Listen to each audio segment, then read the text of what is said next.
This time I'm going to show you how to make this really stylish tote bag. This is using the chrysanthemum panel, the Daisy Lane Chrysanthemum panel that we have on the Debbie Shore Sewing website, but of course you can use any fabric that you like for it. It's got a contrast fabric at the top and piping all around the edge, and the handles kind of sink into the piping rather than from the top of the bag. And on the inside there's a border of contrast fabric around the top of the lining as well. Now if you wanted to add pockets, then of course you can do. I haven't done for this one. Or a magnetic closure, maybe something that you wanted to do in the centre there. But I've kept it a really simple bag for you to make, but because it's so strong, this is going to be perfect, particularly if you're grocery shopping. So have a look in the description box underneath the video, and that'll give you all of the fabric requirements that you need to make it. And go choose your materials and let's get sewing. The first thing I'm going to do is to make up the straps. So I've taken the long pieces of fabric and I've fused some G700, that's a woven interfacing, onto the wrong side. I find that the firm fleece is a little too firm for the handles that I want, but the fabric does need some kind of stability. It needs to be a little bit heavier than just a single layer of fabric on its own. So I folded the long sides to the centre and pressed, and then fold in half again and press, and then I'm going to top stitch down each side of the strap. I can use a longer stitch on this one because it's not in a seam, so I've gone up to a 2.8 on my machine, and we just sew straight down.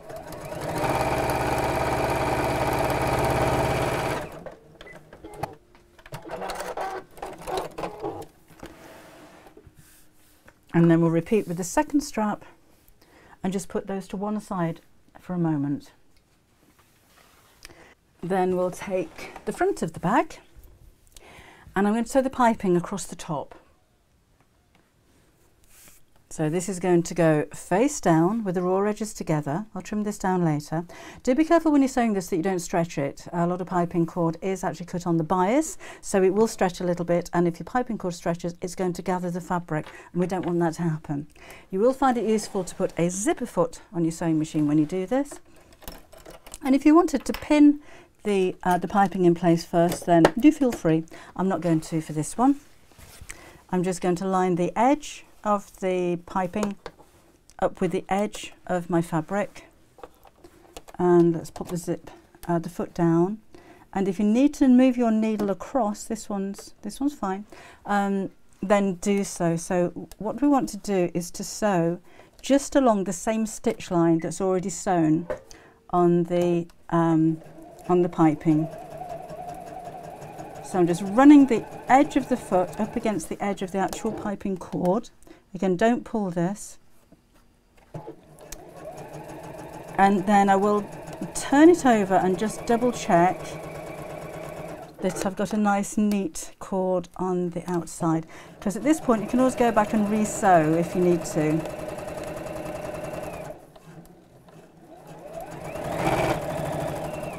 There we go. So then let's just turn this over and just make sure that's nice and neat and even all the way across, and I think that looks great. So now I can trim the end of the cord back.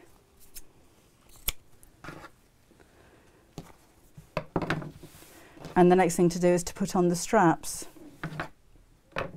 So these are going to go with the edge of the cord facing up and the strap facing down. Make sure this isn't twisted. And I think it looks good to have these about 4 inches from each side. If you put the straps too far towards the edge, it's going to kind of collapse in the middle when you wear the bag. So a distance of around about, 8 inches in the centre, or 6 inches or so, I think is absolutely perfect. So just make sure those are the same distance apart, and I'll put a couple of clips in here to hold that in place. Find that easier than pinning on thicker fabrics. And just sew across the ends of the straps just to hold them there. So I'll leave the presser foot onto this. There's no need to change it just for this little bit. So you go down there and just sew in place. And the same with this one.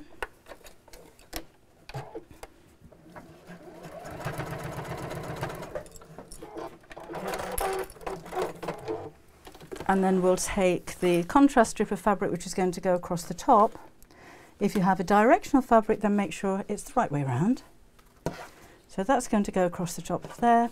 And I like to sew from the same side that I've just sewn, so I can sew straight over the same stitch line. And then I know that the piping is going to be fitted perfectly. And if you wanted to pin or clip this before you sew, then that's a good idea. So again, I'm just lining up the edges of the fabric together. Just make that together. And sew.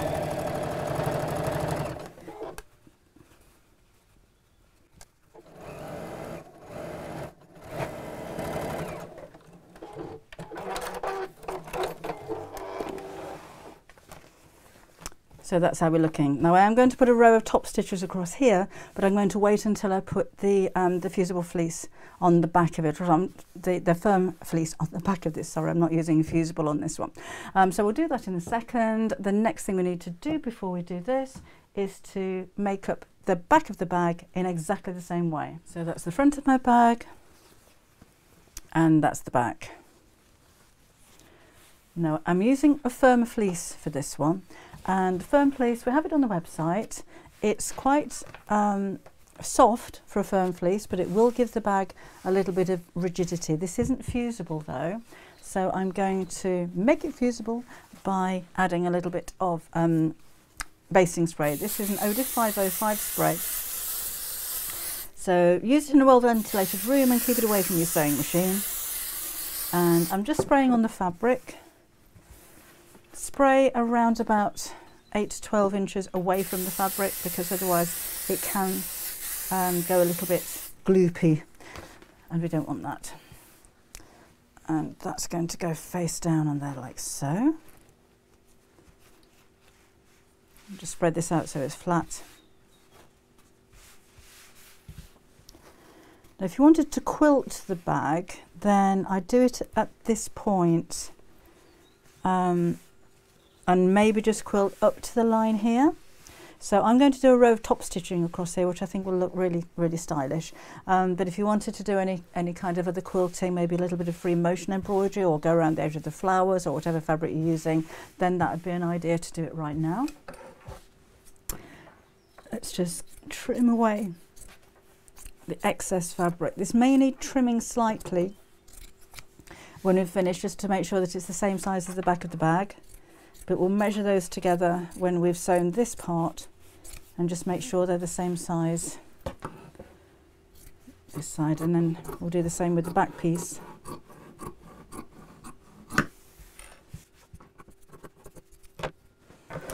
So with your interfacing, so I'm using a firm fleece, which is a polyester non-fusible. It's quite fine, it's only around about no more than 1/4 of an inch in thickness, less than that, but it is quite stiff. And I like that for larger bags, or something like a foam. I use Bosal. In our form single-sided fusible is one of my favourites. If you use something like a fleece, you'll have a bag which is a lot softer, which is fine, but if you don't use any kind of stabiliser whatsoever, you're just going to have a floppy piece of fabric. So I do think it needs something to give it a little bit more stability. So again, I'm just going to top stitch just across. I've put my regular, oops, have that one, regular foot back on again onto my sewing machine, and we can lengthen the stitch again. I'm just going to move the needle over so it's a little bit closer to the piping, and just sew directly underneath. So I'm just running the edge of my presser foot against the edge of the piping to keep it nice and straight. That also takes the stitches back over the ends of the strap, which is going to secure them a little bit.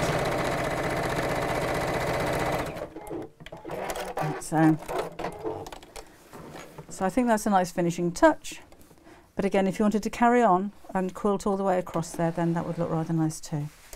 So that is the front of the bag finished. We'll do exactly the same with the back.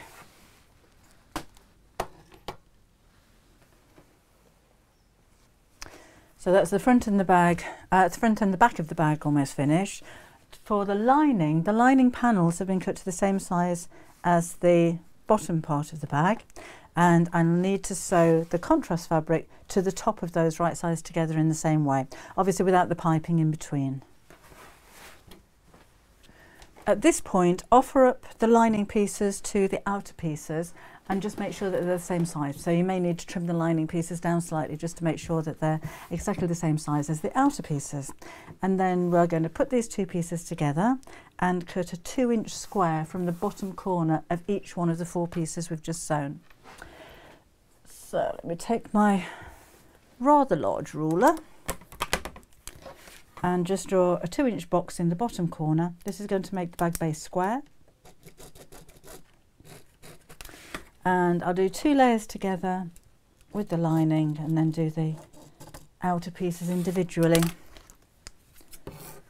The bigger the box you cut out, the wider the base is going to be, but it also makes the bag slightly smaller in size in this direction. So it may be worth, if you want a deeper bag, then maybe do this 2.5 inches. That'll give you a 5-inch base. So have an experiment, play around with it. So that's the lining. These are the outer pieces, and we'll cut those in the same way.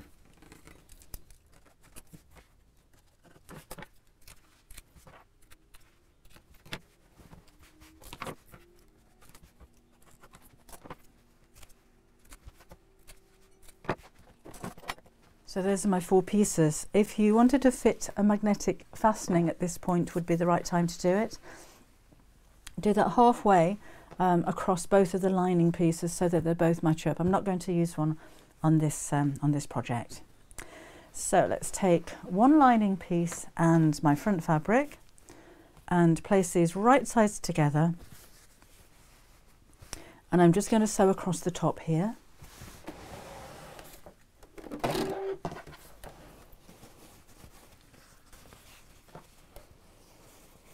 So again, I'm just matching up the raw edges. I'm using the edge of my sewing machine foot as my seam allowance, which is a little over quarter of an inch, so maybe about 7 millimeters in width. It doesn't really matter the size of the seam allowance as long as it's consistent, as long as it's the same all the way around. And cut that, so that's how that one's looking. And then we'll need to do the same with the back of the bag and the second piece of lining. Then let's open these 2 pieces out and we'll put those right sides together. So make sure that the outer pieces are together and the lining pieces are together. And I want to match the seam at the top. So in this case, I am going to pin this. I don't tend to use them too often in bag making, but with this one it's quite important because I want them to match. I also want the piping seam to match here. So I'm just lining up those 2 stitch lines. It doesn't mean the piping sitting on top of each other. So if your piping is a little bit thick, there's no harm in kind of peeling back some of that piping and snipping it away, just to make the seam allowance a little bit thinner. So if you kind of grab hold of the piping cord and just chop off the end of it, it'll make it that little bit flatter. So pin in here, clip those if you prefer to, and again the same on this side. So I will trim back the cord. Again, don't pull it out too far, but you can pull that away from the casing and snip maybe a quarter of an inch or so off, just to cut down on the bulk. And we'll have a pin in here. I'm not going to pin all the way around, just on the places that I want to make sure actually meet.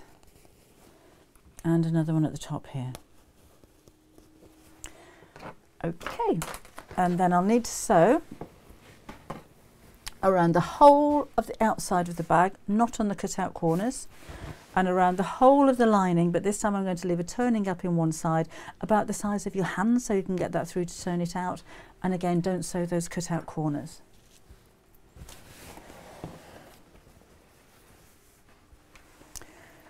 And let's take these cutout corners and we're going to open them up so that the side seam is sitting over the base seam, and I'm just going to squish those seams in opposite directions and sew straight across. This is where you'll be thankful that you invested in denim needles. So let's push this underneath, because there's quite a lot of fabric going on here now. And reverse stitch at the end.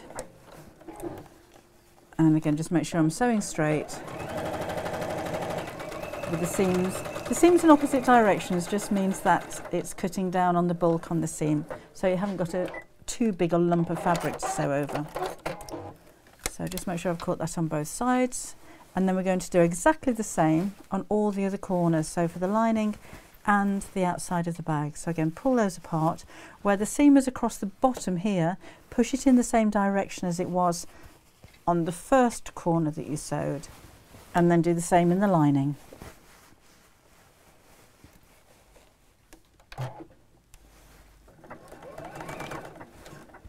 So that's how we're looking. Then we'll turn the whole thing through the turning gap that you left in the side.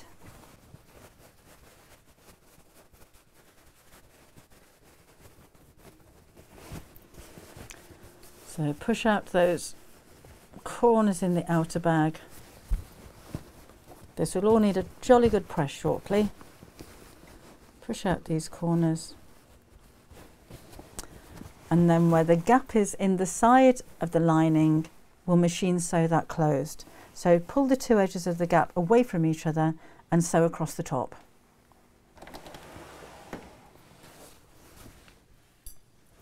And then let's push the lining inside the bag. Down to the bottom, push the corners out, and I'm just going to iron around the top and then we'll top stitch. So I prefer to iron actually on the inside. If you have a tailor's ham, that works really well for ironing bags because it means that you can iron them with the ham on the inside without kind of squishing them flat and making them two-dimensional. So I'm just folding the very edge of this over so that the seam's sitting on the top. So I am folding over the edge of the fleece inside, which kind of wants to fight back. So I'm going to use plenty of steam to hold that in place. And again, then we'll top stitch to make that nice and neat.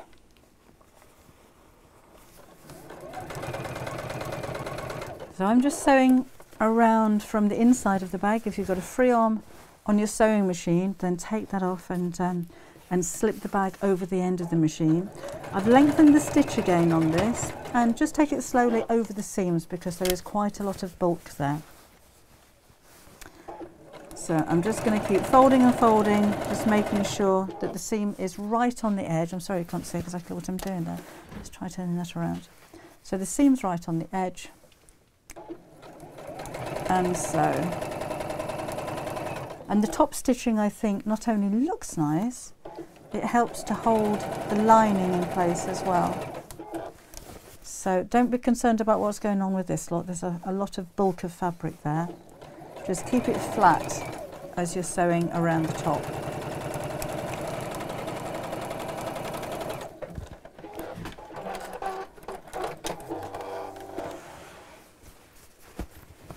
And again, it may need one final press. I think this is looking okay.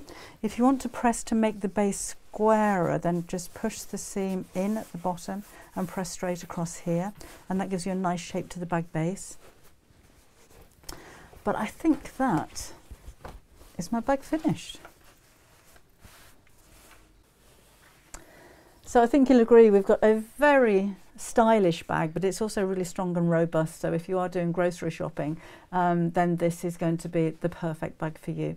I hope you enjoyed the tutorial. I hope you enjoy making yours, and I shall see you again soon. Bye bye.